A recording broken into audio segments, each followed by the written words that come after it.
For one of the projects I want to work on today, I want to get my simple green. Now what I did last night, and I thought this would be I know this will be an important thing.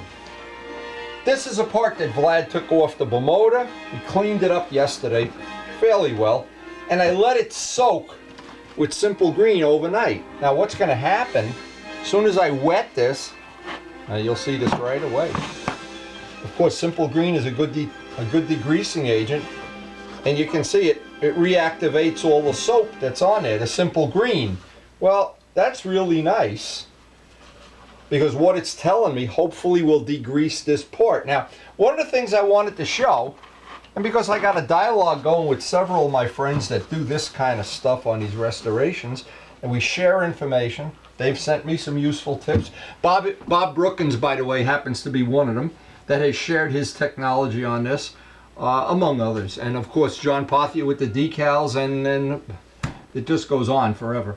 But I don't want to belabor the point. But what I do want to do is I wanted to show. Here's a perfect example.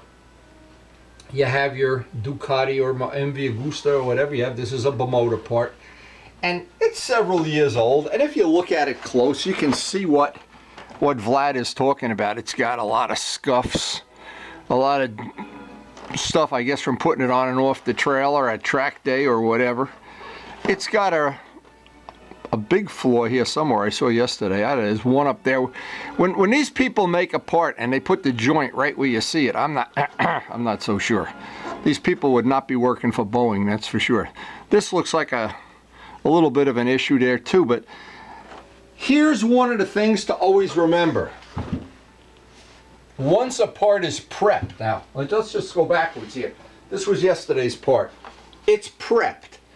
It's pouring rain outside. We're not going to be able to paint for the next couple of days. So what I do is I make a little collection of parts that are all prepped up and ready. So when we do get a painting day, we're ready to paint. Now, if you look at this, here's a couple of the things you can do that are wrong. If you don't get all the grease off of this, now what a lot of people do, and it doesn't work for me at all, is they just take Prepsol or M600, wipe it, and try to paint it. Guaranteed that paint is not going to stick the way it should. The reason is this surface is very glossy and smooth. Well, the smoother and glossier something is, the harder it is for that material to get a bite. The paint gets a bite onto a surface in two ways. It does it mechanically. You put little scratches in and it gets a tooth, a mechanical bond or a chemical bond. The chemical bond is the chemicals in the paint microscopically melt the paint below it and they bond chemically. So you get a chemical bond and a mechanical bond both. Now, what we're trying to do with, especially with this Bimota, these parts, in my opinion, are not really, they're made nice, but they're not finished nice. For whatever the reason is, and this is not a brand new bike, so really not criticizing Bimota. And there's no reason to criticize them anyway. I don't have the money to buy one. So, but here's the point. A lot of people have a bike apart. It's the winter. New Year's coming up. You have a part off the bike like this. And what I call this is a refresh. You can take, and in this case it's 400, 600, it won't matter what. Take some paper.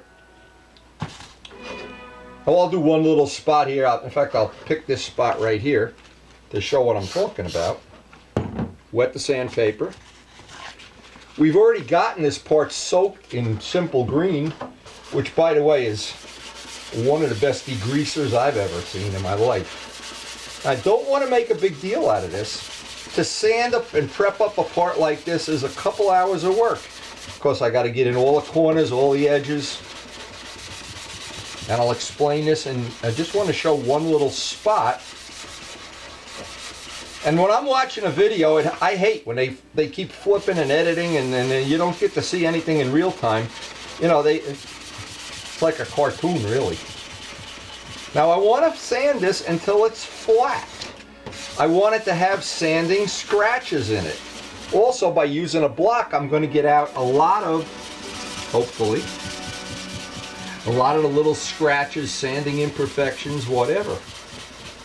And since it's a rainy day and we're sitting here and we're going to try to spend a really good amount of time prepping this and some other parts that we have. I may even get the wheel off the bike and get started on that other wheel, but let me just show this. If you can imagine that a whole part has to be sanded. This is a part that had a relatively nice finish on it to begin with. And I say relatively nice because that's always in the eye of the beholder. But if you understand, if part of what you're watching this video for is to try to learn how to do some of this stuff at a very high level. Now that's just drying up there. That's why that, if I had a hairdryer here, I could speed this up. Doesn't matter. What I wanted to show is that part, paint will bond to that. That will look absolutely outstanding when we're done. If I were to paint over this, it might look real good for a week. You'd hit a bump and a big chunk of paint will fall out. Now, as I work this part, and I'll do a lot of this off camera, of course, there's flaws here. Flaws here. I'll just keep block sanding away until I get these all taken care of. Because at some future time, a week from now, 2 weeks from now, I don't know when, my schedule varies here in the shop. What I like to show is people think you start with parts that look brand new. Well, you really don't. You start with stuff that needs to be rebuilt. But on the other hand, what this is allowing me to show is we can also start with a part that doesn't need a total rebuild. It just needs a refresh. So if you were to be able to, let's just make an example up. This is your part of your motorcycle. You were able, smart enough, ambitious enough to get it all block sanded down like that, nice and smooth. And you bring it over to the shop, I can spray the paint on in a matter of half an hour. The problem is this work is a couple hours. So for a lot of people, this gets really difficult. Oh, my arm hurts and yeah, my neck hurts or whatever. But I will take the rest of the time. The next time you get to see this, hopefully it'll have some clear on it. Hopefully the rain will stop. I don't know where it's coming. And by the way, if this was all snow up here, we'd be in... forget about it. It would be awful. 10 inches of snow equals 1 inch of rain, I've heard. But anyway, I wanted to just explain this. We're trying to, at the end of this work season, the objective is that Vlad will have an absolutely spectacular Bimota. It's a Yamaha Bimota too. It's not one that has the old school Ducati engine or whatever, Suzuki's, whatever they did. Just because I'm prejudiced against Yamaha engines, I guess. Anyway, he's got the same engine in it that's in my FZR. Anyway, and next time Vlad's around here, I'm going to let him ride that FZR, see if he's impressed. Everybody that rides it is not impressed, believe me. Anyway, that's it for today. I'm going to try to get this done. I like to share these things. I like to give people a feeling like, you know, if you're bored, you're sitting at your computer and you spent 10 minutes with Wendy or whatever you did. But see, the problem is my day, it's a little more complicated than just that, or just painting the parts that we always have over there. This is what's been taking up a lot of my time. I made the baby this enormous train layout the other day. I put all the tracks we had together, put the whole train together. We made an Amtrak car out of something that wasn't an Amtrak car. Always like to share this with the people that know I love my grandson. And more Bimota parts you can imagine. These are going to take a lot of work. In fact, I might get time to work on these today. These have bodywork issues to deal with. But you know what? It doesn't matter. It's winter. And this is the part I always try to get across to people. It's a long winter. And when you don't have a project to work on, it really, you get ants in, I do anyway, you get ants in your pants, you want to ride, and you go out on some icy day and yeah. But if you have projects to work on, to me, this is just as much fun. And boy, every time I look at this picture, Chris, I think of that day we were all together. Oh, I got another picture up here somewhere. Oh, here we are.